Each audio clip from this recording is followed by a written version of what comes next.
first step in sanitizing your RV fresh tank is to make sure your water heater and water pump are off. You'll then run hot water from your faucet until it stops and drain the water heater by removing the anode rotor plug and opening the pressure relief valve. Next, you'll drain the freshwater system by opening the fresh tank valve followed by your low point drains. With the system emptied, it's time to calculate how much bleach you'll need. The formula you want to follow is 1 ounce of bleach for every 8 gallons of fresh tank capacity. You don't want to pour the bleach directly into your system. Instead, dilute the bleach in a gallon of water and shake it like a Polaroid picture. Just be sure the cap is sealed so you don't spill. We're working with bleach here.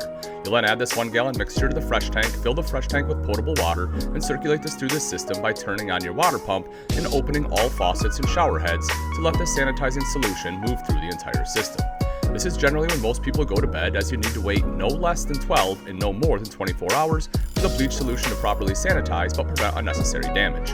Once you've waited the appropriate amount of time, you'll then drain the bleach solution from the system and once again refill your fresh tank with potable water and flush the system until you no longer smell bleach in each faucet.